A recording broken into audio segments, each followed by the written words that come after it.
Hey, pushers, welcome back to Post-War Prosperity. This is part two.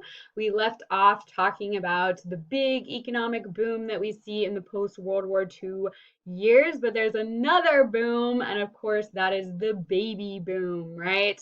We all know about those baby boomers, okay, boomer, and whatnot.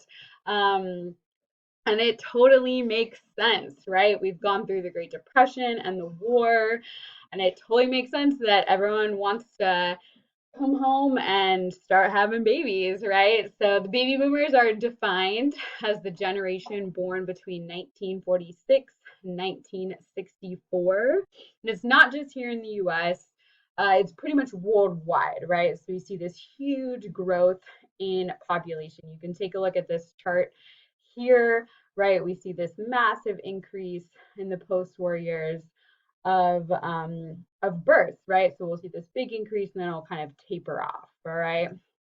So the baby boomers, of course, have this huge impact on American culture, on society, on politics, on the economy, right? As they grow up, because it's just this huge number of people that are born around the same time and are all kind of experiencing life together, all right?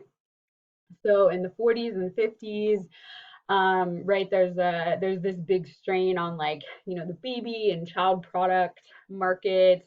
On public education, there was a huge boom in like school construction during this time period because all of these kids, of course, had to go to school. In the 1960s, this is when the baby boomers are starting to become teenagers and go to college, right? They have this huge effect on some of the protest movements. A lot of them participate in like the civil rights movement, the women's rights movement, the anti-Vietnam War protests, which we'll talk about all those more in detail later. And then starting in the 70s and 80s, this is when they're kind of growing up a little bit, starting to enter the job market, starting to vote a lot more. So we start to see some strains on the job market. They're gonna make a huge, they're gonna make their mark on politics for sure. And then nowadays, we're seeing, of course, the baby boomers starting to get old, and so they're starting to retire. We see this kind of strain on, Social Security and some of those other programs, as well as like the healthcare system and whatnot. All right. So again, I'll show you that chart here. This is the baby boomers. All right. Um, in addition, during the post-war years, we continue to see those migration patterns that started during the war. So we see that continued movement to the Sun Belt, right? These states down here, as you can see, um, this is fueled in part by military spending, right? There's a lot of defense industries located there in the Sun Belt that started, of course, during World War II. That kind of continues now that we're in the Cold War, all right? And so we're going to see an increase in political power in those states, right? Because they have an increase in population and less power in the traditional kind of stronghold of the Northeast and what becomes known as the Rust Belt. This kind of area, this was the known as the industrial heartland, but these areas start to lose population. So this data is here from the 1970s. You can see all the purple states are places that gained population, right? Especially California, Texas, Florida, and all this kind of salmon color, they all lost population. New York, Pennsylvania, Michigan, Illinois, right? They all lost population during that time period. You can see this even further. This data here is from 2005. Again, we're seeing that Sun Belt, right? Places like New York, Michigan, again, they're losing population, right? They are growing at a much slower rate than places like in the Sun Belt, California, Texas, Florida. They see states that grew much faster than the overall rate. All right. And we'll get some new data coming out soon, right, with the new census that's taking place this year. The suburbs grow very rapidly during the post-war time period. That started, going back to the late 1800s and then into the 20s. The suburbs are the kind of residential areas that surround big cities. By 1960, about 25% of Americans lived in the suburbs. And we see a huge boom in home construction. And a big part of that is the Levitt towns. These were planned communities. The Levitt brothers were the people who invented it. It's basically like the assembly line home building. All right. And this is really replicated all over the country, right? Where you have these kind of cookie cutter houses or tract houses, right? Where like there's like 4 or 5 standard designs. You guys can think about this. Like a lot of you probably live in neighborhoods like this. If you go over to your neighbor's house and you're like, oh, this looks exactly like my house, right? This is the assembly line brought to home building, all right? And the Levitts were the first people who did that. All right.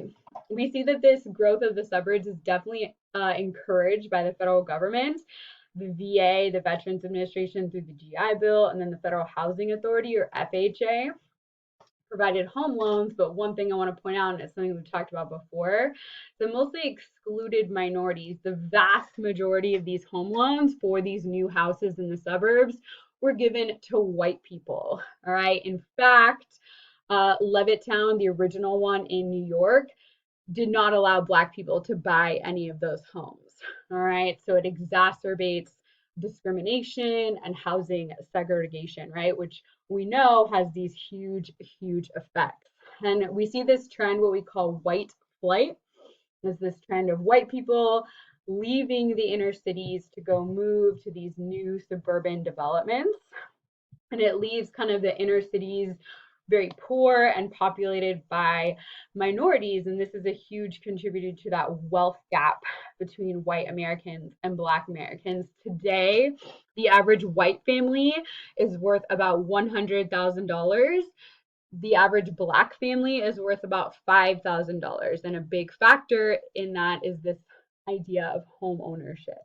And so you can kind of see this as white flight in the decade of the 1960s here in St. Louis. So you can see in the outskirts, the suburbs, these all saw increase in white population, right? And a decrease in white population in the inner cities.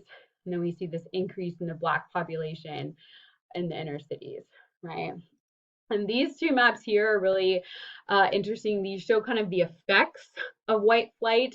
This data here is from Detroit in the year 2000, so more recent data. So this shows the percent of Black population. And as you can see, Black people are heavily concentrated in the inner city here in Detroit, not really on the outskirts. This map over here on the right side shows median income. Higher income is darker green, lower income is lighter green. And so you can see the lighter green in the inner city and the darker green on the outside. So again, you see the poor Black people live in the inner city and the rich white people live in the suburbs. All right. In addition to this, cars are going to play a big role here as well. The auto industry grows greatly after World War II.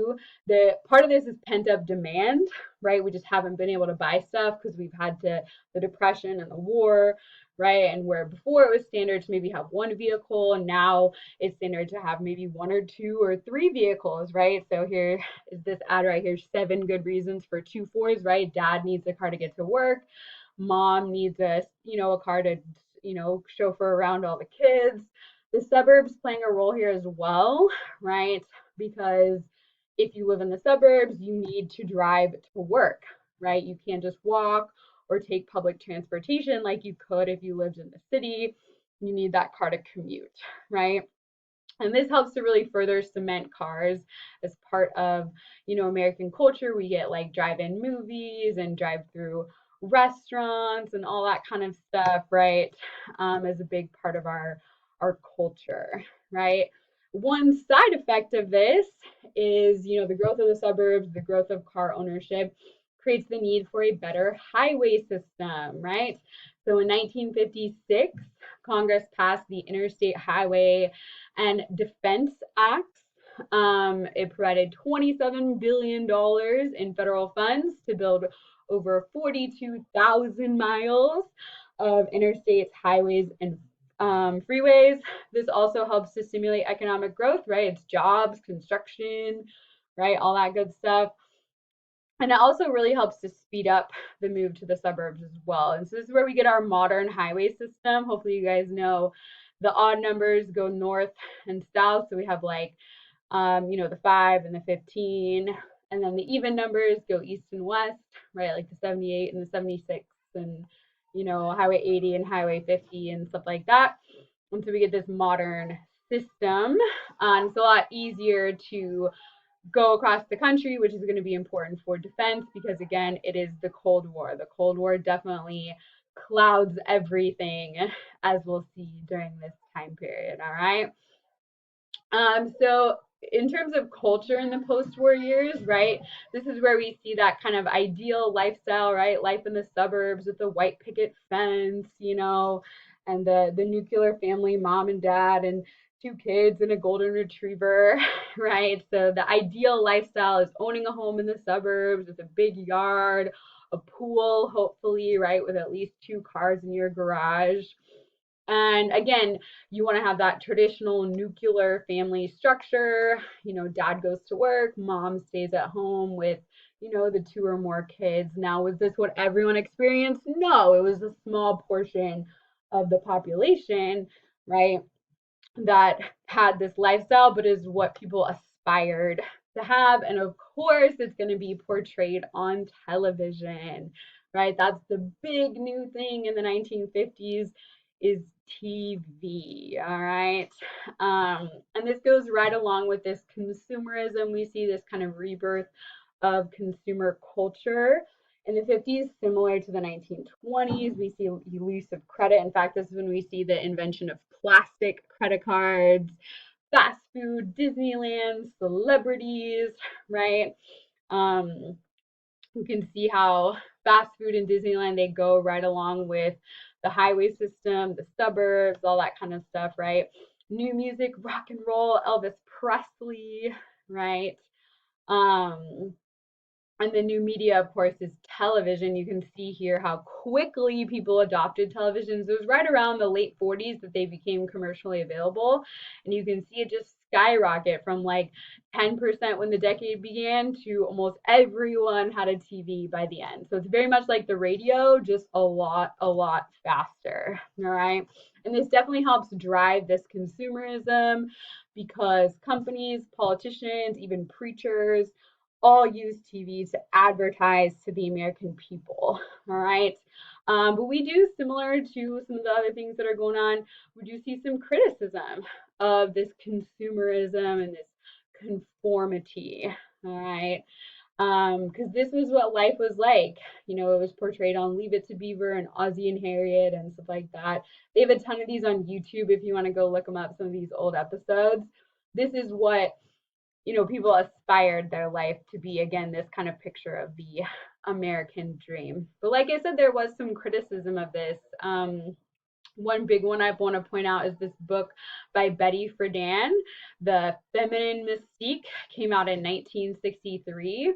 And Betty Friedan had done all this research in the 1950s, all these interviews with women and housewives, and basically just showed in this book how many women were unhappy with this whole lifestyle, right? With um this whole lifestyle of being a homemaker and just staying home and not having anything for herself, right?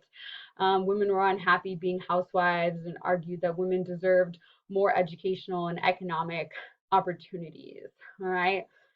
This really becomes the basis of the women's rights movement that we'll see start later in the 60s and 70s. But the feminine mystique is very illustrative of the fact that, again, not everyone had this lifestyle, not everyone loved this lifestyle. It was great if you were kind of the white male here, or if you were a little kid, but if you weren't white, or if you were a woman, or, you had a different, if you didn't quite fit into this box, may not have been of great benefit to you. All right, so I'll go ahead and end there. That is Post-War Prosperity Part 2.